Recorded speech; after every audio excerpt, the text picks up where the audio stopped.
जय श्री कृष्ण दोस्तों, हर हर महादेव। मैं पूनम पांडे आप सभी लोगों का शक्ति कुंज चैनल पे बहुत बहुत स्वागत करती हूँ। कार्तिक मास के शुक्ल पक्ष की नौमी तिथि को अक्षय नवमी कहा जाता है। इसे आंवला नवमी भी कहते हैं। अक्षय नवमी अक्षय तृतीया के समान ही महत्वपूर्ण मानी जाती है, क्योंकि इस दिन हम जो भी गंगा स्नान करते हैं, व्रत करते हैं, पूजन आदि का कार्य करते हैं, दान करते हैं, मंत्र जाप करते हैं, स्तोत्र पाठ करते हैं, हवन आदि का जो कार्य करते हैं, तो इससे जो भी हमें पुण्य प्राप्त होता है, जो भी हम पुण्य अर्जन करते हैं, वह कभी भी नष्ट नहीं होता है। वह अखंड रूप से, अक्षय रूप से हमें प्राप्त होता है। तो इस दिन हम जो भी सत्कर्म करते हैं और उससे जो भी हमें पुण्य लाभ मिलता है, वो पुण्य जो होता है वह कभी भी नष्ट नहीं होता है।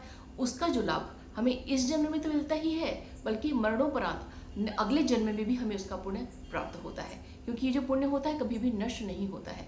इसलिए यह दिन जो है बहुत ही महत्वपूर्ण मानी जाती है। इस दिन से द्वापर युग का प्रारंभ हुआ था। इस दिन आंवला के वृक्ष की परिक्रमा करने का बहुत ही ज्यादा महत्व है, और इसके साथ ही साथ इस दिन वृंदावन मथुरा की परिक्रमा का भी बहुत ही ज्यादा महत्व है।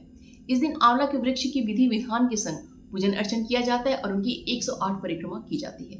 परिक्रमा के महत्व को हम सभी लोग जानते हैं कि परिक्रमा के एक एक कदम से हमारे समस्त प्रकार के जो पाप होते हैं उनका नाश होता है। आंवला के वृक्ष में भगवान श्री हरि नारायण, माता लक्ष्मी का और भगवान शिव का वास माना जाता है। व्रतराज में ऐसा वर्णन है कि इस दिन भगवान विष्णु ने कुष्मांडक नामक दैत्य का वध किया था, और वह दैत्य जो है कुष्मांडा के बेल के रूप में उत्पन्न हुआ। तो इस दिन कुष्मांडा का, अर्थात जिसे हम सीताफल भी बोलते हैं, काशी फल भी बोलते हैं और कोहड़ा भी बोलते हैं, उसका दान करना बहुत ही ज्यादा उत्तम माना जाता है। इस दिन उसके दान की अलग ही महिमा है, क्योंकि ऐसी मान्यता है कि कुष्मांडा में अगर हम दान करते हैं तो कुष्मांडा में जितने भी बीज होते हैं, व्यक्ति उतने वर्ष तक स्वर्ग में वास करता है। व्रताज में ऐसा भी वर्णन है कि अगर कोई व्यक्ति संकल्प लेके, अपने पितरों के उद्धार के लिए संकल्प लेके कुष्मांडा जो है भगवान विष्णु को अर्पित करता है, उसके पश्चात वह उसे दान करता है, तो व्यक्ति को जो है पितरों का उद्धार हो जाता है और उसके पितरों को जो है अक्षय पुण्य की प्राप्ति होती है। कुष्मांडा को दान करने से पहले कुष्मांडा का जो है अक्षत से, पुष्प से और गंध से उसकी पहले पूजा करनी चाहिए। उसके पश्चात जो है दक्षिणा, अन्न और वस्त्र करके किसी ब्राह्मण को दान करना चाहिए। इस दिन कुष्मांडा के दान का बहुत ही ज्यादा महत्व माना जाता है। अब आइए जानते हैं कि 2025 में अक्षय नवमी का पर्व कब मनाया जाएगा। तो कार्तिक मास के शुक्ल पक्ष की नौमी तिथि का प्रारंभ 30 अक्टूबर दिन गुरुवार की सुबह में 10:06 हो रही है। उसके पश्चात जो है नौमी तिथि पूरे दिन रहेगी, पूरी रात्रि रहेगी, और अगले दिन 31 अक्टूबर दिन शुक्रवार की सुबह में 10:03 पे नौमी तिथि समाप्त हो जाएगी। उसके पश्चात जो है 10वीं तिथि प्रारंभ हो जाएगी। तो अक्षय नवमी का जो पर्व होता है, इसमें जो पूजन अर्चन दान आदि का जो कार्य होता है वह सुबह से लेकर दोपहर काल तक, अर्थात मध्याह्न काल तक किया जाता है। तो उदय तिथि के आधार पे यह जो अक्षय नवमी का पर्व है, यह 31 अक्टूबर दिन शुक्रवार को मनाई जाएगी। यह जो पर्व है यह रवि योग में संपन्न हो रहा है, और रवि योग इस दिन पूरे दिन रहेगा। तो ये जो हमारे लिए बहुत ही उत्तम, बहुत ही ज्यादा शुभदायक है। अगर पूजा मुहूर्त की हम बात करें तो देखिए, नौमी तिथि हमारी 30 अक्टूबर से प्रारंभ हो जा रही है। तो 31 तारीख को सुबह में जब से आपको, मतलब आपकी सहूलियत हो, तो सुबह से लेके जहां तक हमारी नौमी तिथि है 10:03 तक आप जो है अपनी पूजन अर्चन दान आदि का जो कार्य आप कर सकते हैं। और अगर देखिए रवि योग इस दिन पूरे दिन रहेगा, और इसके साथ ही साथ इसमें जो है हमें अमृत काल भी हमें प्राप्त हो रहा है। तो अमृत काल जो हमें प्राप्त हो रहा है, तो ये भी पूजा के लिए बहुत ही अच्छा माने रहेगा। तो इसका जो समय है वह सुबह में 8:19 से लेकर सुबह में 9:56 तक है। रवि योग रहेगा और अमृत काल रहेगा। तो इस समय जो है पूजन अर्चन और दान के लिए बहुत ही ज्यादा उत्तम समय ये रहेगा। तो आप अपनी देखिए सुविधा के अनुसार जो है सुबह से लेके 10:03 तक जो है आप अपने हिसाब से पूजन अर्चन अपना आप कर लीजिएगा, दान आदि का कार्य आप लोग कर लीजिएगा। आंवला नवमी के दिन आंवले के वृक्ष की पूजा करने का तो महत्व ही है, साथ ही साथ इस दिन आंवले का दान करने का भी बहुत ही ज्यादा महत्व है। और इसके साथ ही साथ आंवले के वृक्ष के नीचे भोजन बनाकर खाने की भी एक परंपरा है। एक कथा में आता है कि क्योंकि हम सभी जानते हैं कि नवरात्रि का जब पूजन हो जाता है तो उसके पश्चात जो है शरद पूर्णिमा से लेकर कार्तिक पूर्णिमा तक जो है माता लक्ष्मी जो है इस पृथ्वी पे विचरण करती हैं, वो भ्रमण करती हैं। तो एक समय जो है माता लक्ष्मी जो है पृथ्वी पे भ्रमण कर रही थी, तो उन्हें जो है भगवान शिव और भगवान नारायण की जो है एक संग उनकी पूजा करने की, उनको प्रसन्न करने की उनकी तीव्र जो है इच्छा उत्पन्न हुई। तो भगवान विष्णु को जो है तुलसी दल अत्यंत ही प्रिय है, और भगवान शिव को जो है बेलपत्र अत्यंत ही प्रिय है। और इन दोनों वृक्षों की जो गुण है वह आंवला के वृक्ष में पाया जाता है। तो माता लक्ष्मी ने जो है आंवला के वृक्ष के नीचे वहाँ पे वो रुकी, वहाँ पे उन्होंने भोजन बनाया।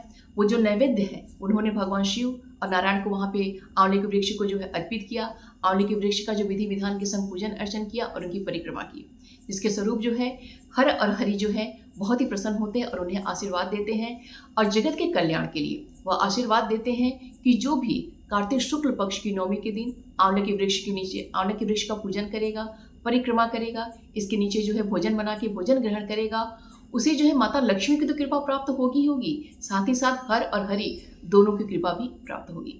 आंवला के वृक्ष के नीचे बना के जो भोजन ग्रहण करने से शरीर जो है निरोगी रहता है, शरीर में कई प्रकार के जो विकार होते हैं वो दूर होता है।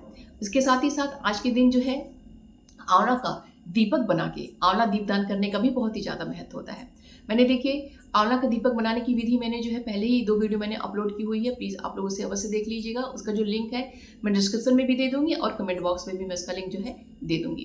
क्योंकि इस दिन जो है एक आंवले का आज से जो लेके आंवला नवमी से लेके जो है कार्तिक पूर्णिमा तक जो है, अगर आप अभी तक नहीं कर रहे हैं कार्तिक में, तो इस दिन से लेके आंवला नवमी तक जो है प्रतिदिन जो है आंवले के दीपदान आप लोग अवश्य कीजिएगा। अगर प्रतिदिन नहीं कर पाते हैं तो कम से कम उस दिन जो है आंवला नवमी के दिन तो अवश्य ही कीजिएगा, क्योंकि एक आंवले का दीपक दान करने से सहस्त्र दीपों के दान करने का पुण्य लाभ प्राप्त होता है। इस दिन आप लोग ब्राह्मण को वस्त्र का, अन्न का, दक्षिणा, आपको जो है कुष्मांडा है, आंवला है और खाने पीने की जो सामग्रियां हैं वो तो आप दान पुण्य कीजिएगा ही कीजिएगा। इसके साथ ही साथ इस दिन जरूरतमंदों को भी जो मदद कीजिएगा। यहाँ पे देखिए मैं गरीब शब्द यूज़ नहीं करना चाह रही हूँ, क्योंकि देखिए इस संसार में कोई भी गरीब नहीं है, क्योंकि हर व्यक्ति जो है अपने कर्म का जो है जो उसका कर्म जो उसने किया हुआ है उसका जो प्रारब्ध है उसी के अनुसार जो है अपना वो भोग जो है वो भोग रहा है। तो किसी को गरीब कहना उचित नहीं होगा, बल्कि उसको ज़रूरतमंद बोलना ज़्यादा अच्छा होगा।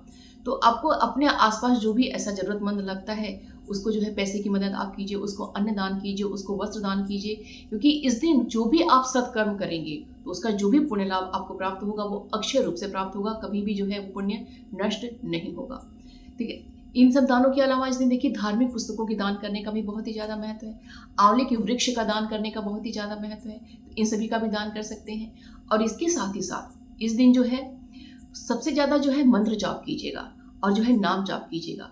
इसके अलावा जो है विष्णु सहस्त्र नाम का पाठ कीजिएगा, क्योंकि जो भी हम नाम जाप करेंगे, सहस्त्र मतलब कोई भी स्तोत्र पाठ करेंगे और इसके अलावा हवन आदि का जो भी हम कार्य करेंगे, पूजन अर्चन जो भी करेंगे, तो इससे जो भी हमें पुण्य लाभ प्राप्त होगा वह कभी भी नष्ट नहीं होगा, बल्कि अक्षय रूप से हमें प्राप्त होगा। तो इस दिन देखिए अगर आप किसी मंत्र का जाप पहले से आप कर रहे हैं तो आप उसी मंत्र का जाप कीजिएगा। अगर किसी मंत्र का जाप आप नहीं करते हैं तो ऐसे में देखिए ओम नमो भगवते वासुदेवाय इस मंत्र का जाप कर सकते हैं, या फिर हरे कृष्ण महामंत्र हरे कृष्ण कृष्ण कृष्ण हरे हरे, हरे राम राम राम हरे हरे इस मंत्र का जाप कर सकते हैं, या फिर कृष्णाय वासुदेवाय हरे परमात्मने प्रणतः क्लेशनाशाय गोविंदाय नमो नमः इस मंत्र का आप जाप कर सकते हैं। कहने का तात्पर्य है कि ज़्यादा से ज़्यादा नाम जाप करिएगा, मंत्र जाप करिएगा, दान पुण्य सत्कर्म जितने भी कर सकते हैं वो कर्म करने का प्रयत्न कीजिएगा।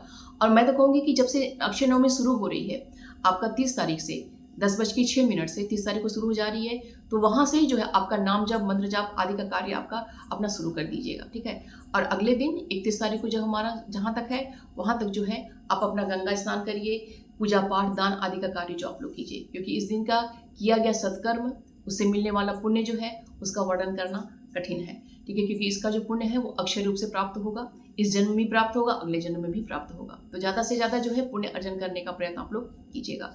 इससे संबंध देखिए आंवला के वृक्ष की पूजन का विधि तो मैं आपको बताऊंगी। ठीक है, दान पुण्य कैसे करना है, विधि पूजा पाठ अर्चन कैसे करना है वो विधि मैं आपको अपलोड करूंगी।